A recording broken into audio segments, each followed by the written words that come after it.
Arthur Blake had driven through rough neighborhoods before, but nothing prepared him for this one. The deeper he went, the narrower the streets became, lined with leaning fences, rusted mailboxes, and houses that looked tired from holding themselves upright for too many years. His luxury sedan didn't belong here. Neither did he. He gripped the steering wheel harder, jaw tight, replaying the HR reports in his head. Missed deadlines, inconsistent attendance, failure to respond to internal audits. Unacceptable, especially from an employee with Lena Morose's potential. He had defended her once, back when she was one of the most promising accountants on his team. But now, she was becoming a liability. I'm doing her a favor, he told himself. Firing her personally is better than letting HR handle it coldly. Still, something inside him twisted the closer he got to her address. This didn't look like the home of someone who worked full-time at a major corporation. It looked like someone barely surviving. When he parked outside her small, weather-worn house, he checked the address twice. It almost felt like a mistake. The paint peeled in long strips, the porch slanted slightly, and a child's tricycle lay abandoned near the steps, the wheel crooked. He frowned. A tricycle. Lena had never once mentioned children. She was quiet, professional, focused, at least before her performance collapsed. Arthur stepped out of the car, and the chilled wind bit at his coat. As he walked toward the door, his polished shoes tapped against the uneven wooden boards. He raised his hand to knock. And froze. A small burst of laughter echoed from inside. High-pitched, sweet, followed by another, softer giggle.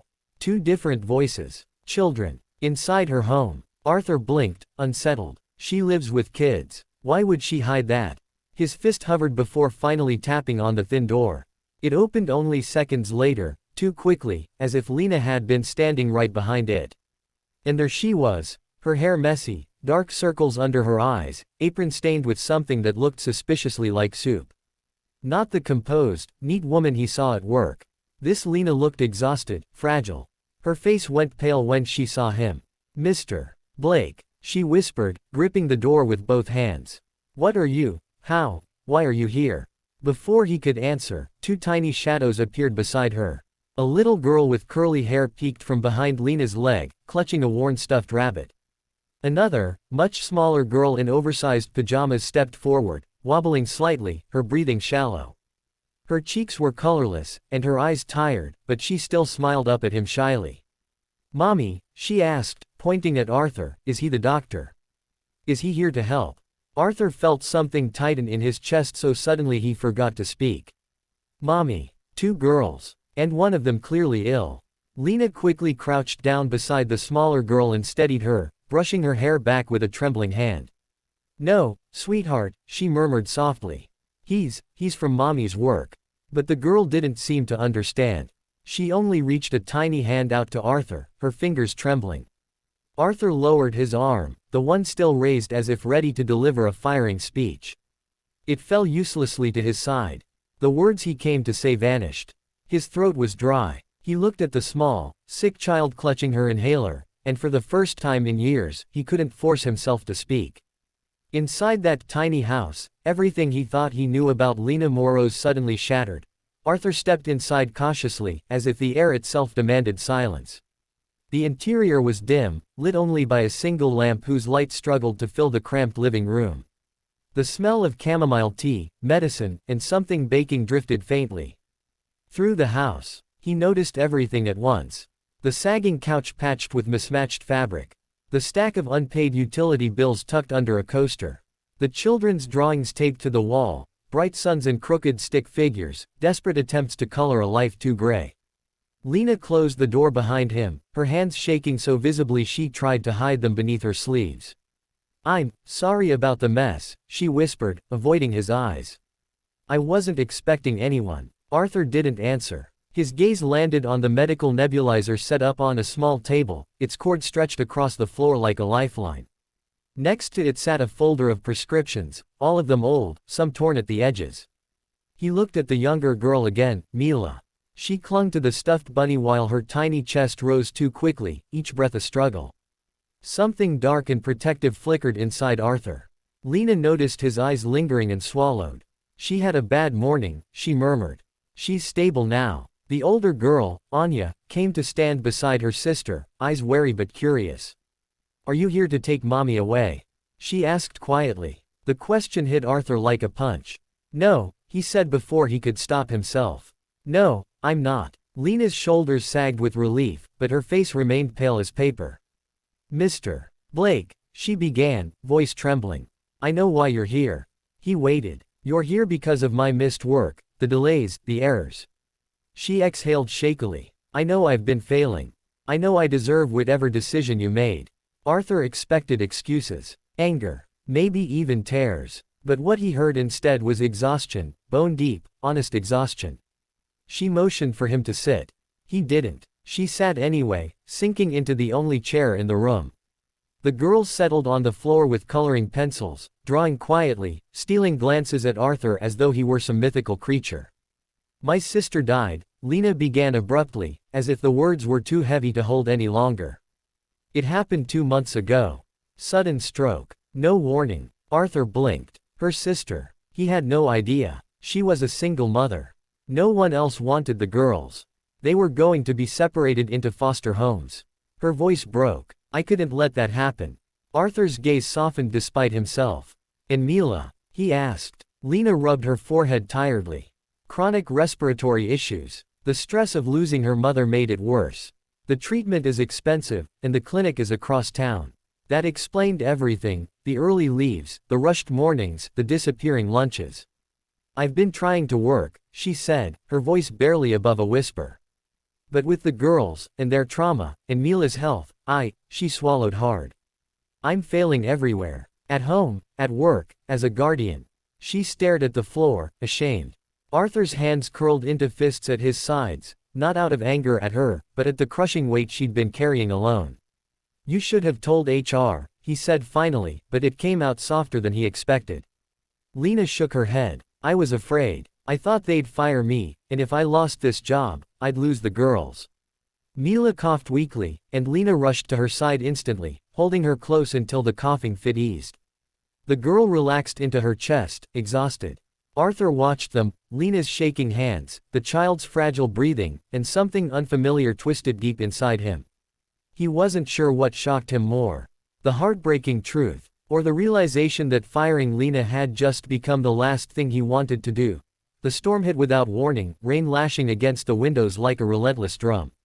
Thunder shook the small house, and the power flickered, plunging the rooms into darkness for brief, unsettling moments.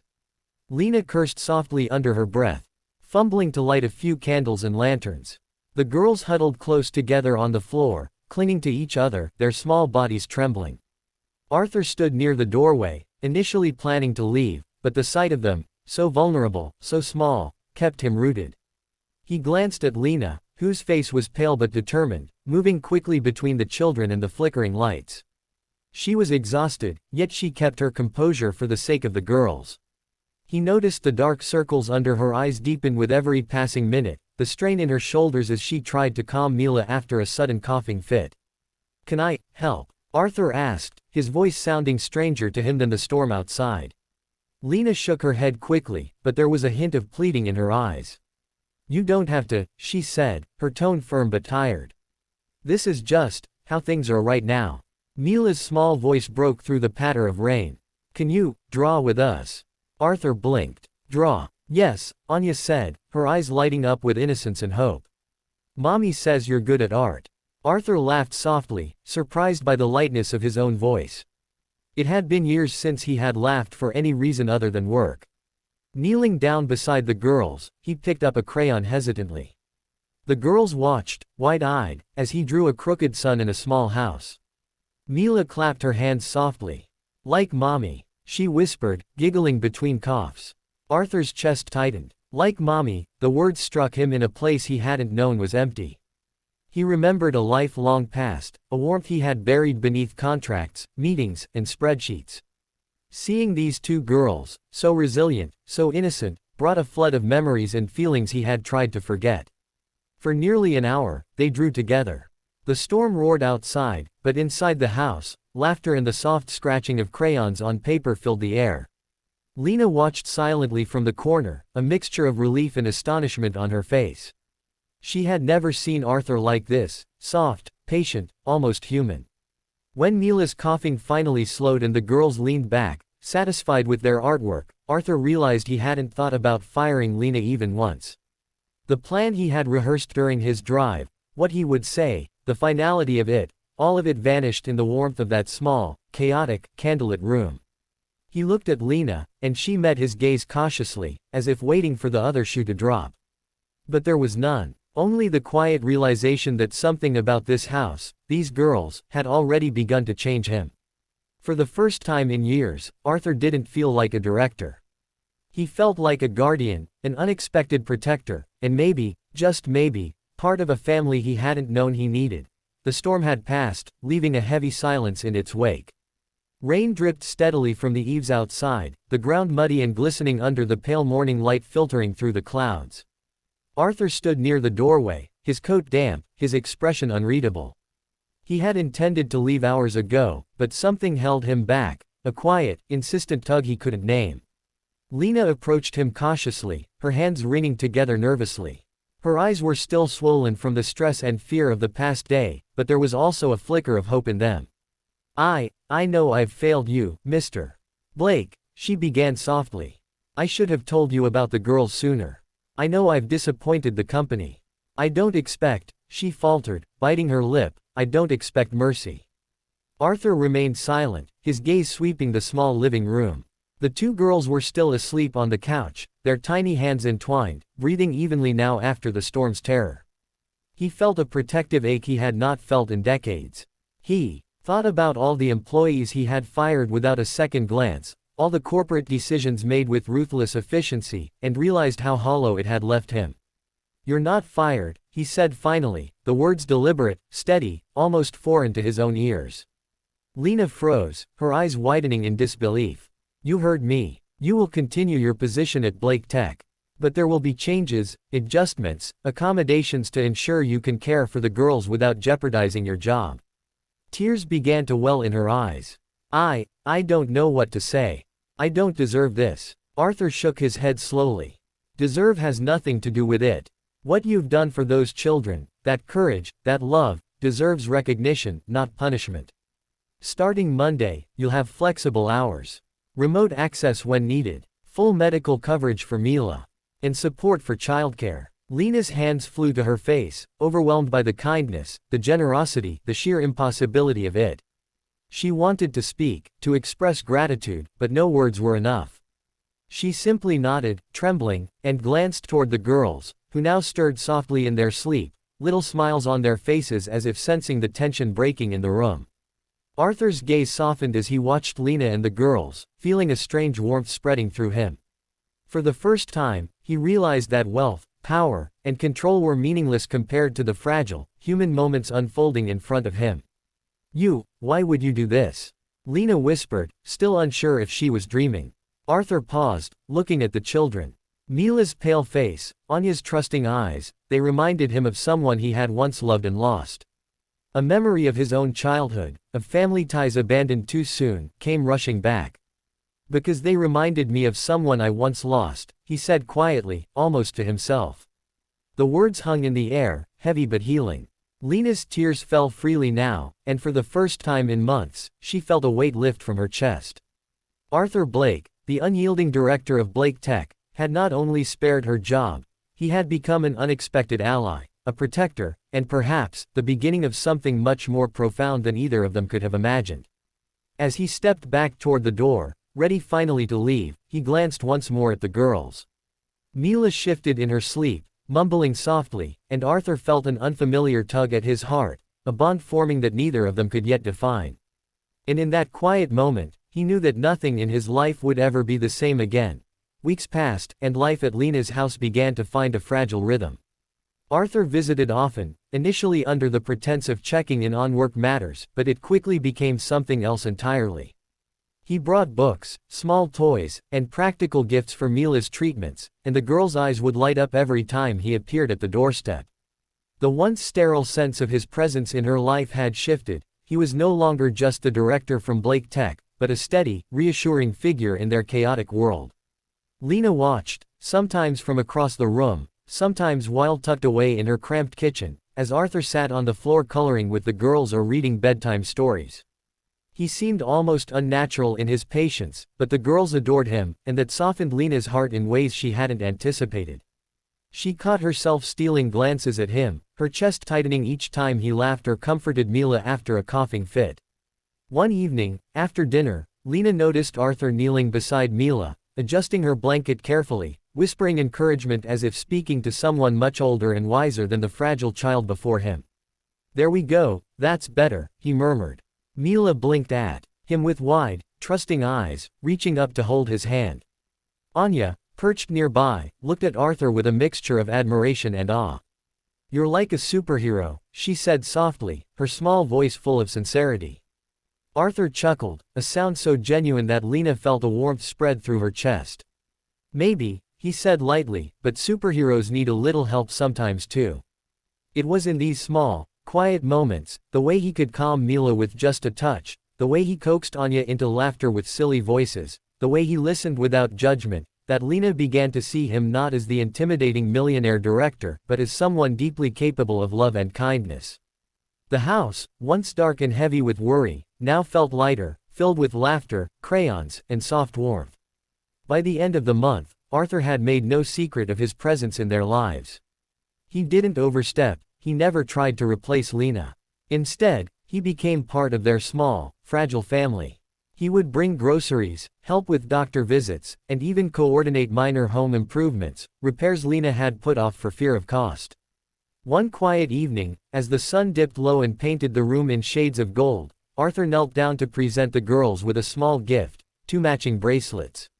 "For my favorite girls," he said softly, fastening them around their tiny wrists. The girls giggled, holding their hands out to Lena to show her. Lena watched them, her heart full, tears slipping silently down her cheeks.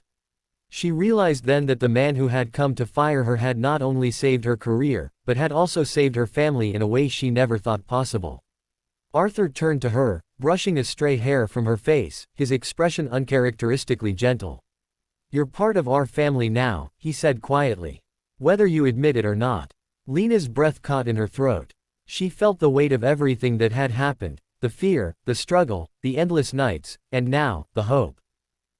She began, but words failed her. She simply nodded, allowing herself to feel the full depth of what this moment meant. Arthur smiled, a real, unguarded smile that reached his eyes and softened his usually stern features. Standing together in that small home, surrounded by the 2 girls who had changed everything, Arthur understood something fundamental: he hadn't come to fire someone. He had come to find the family he had lost long ago, and in doing so, he had found a part of himself he thought he'd never reclaim.